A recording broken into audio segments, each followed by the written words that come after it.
Governor কি হয়েছে? সোনার হরিণ যে ওনার দেখা পাওয়া যাবে না কেন? গভর্নরের দেখা পাইতে এত কেন পেরেশানি হতে হবে? এই রোদের মধ্যে সকাল থেকে আমরা আছি, গভর্নরের উচিত ছিল এসে আমাদের সাথে কথা বলা উচিত ছিল। আপনারা রোদের মধ্যে থাকেন না, আপনাদের মধ্যে থেকে 5 জন প্রতিনিধি আমাদের কাছে পাঠান, আপনাদের প্রতিনিধির সাথে আমরা কথা বলবো। তাহলে গভর্নর কার ইন্ধনে চলতেছে? গভর্নর কার পক্ষ নিয়েছে?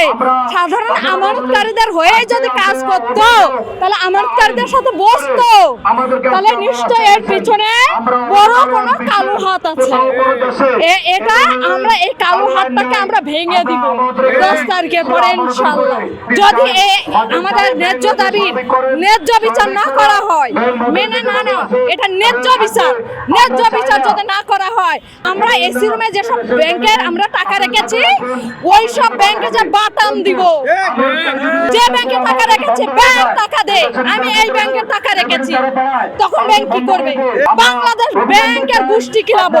আমার প্রবাসী ভাইদের হকালালির টাকা, আমার সিনিয়র সিটিজেন ভাইদের হকালালির টাকা, আমার বিধবা বোনদের হকালালির টাকা, এই টাকা নিয়ে সিনেমিনি খেললে সেই হাত আমরা ঘুরিয়ে দিব, ভেঙে দিব।